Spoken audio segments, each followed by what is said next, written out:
ilang nga pinasagdan nga mga bata.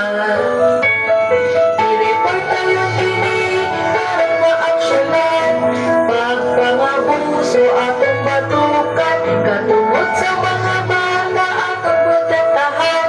Ini nga mga numero atong tawagan: 0908-818-4, 0908-818-4.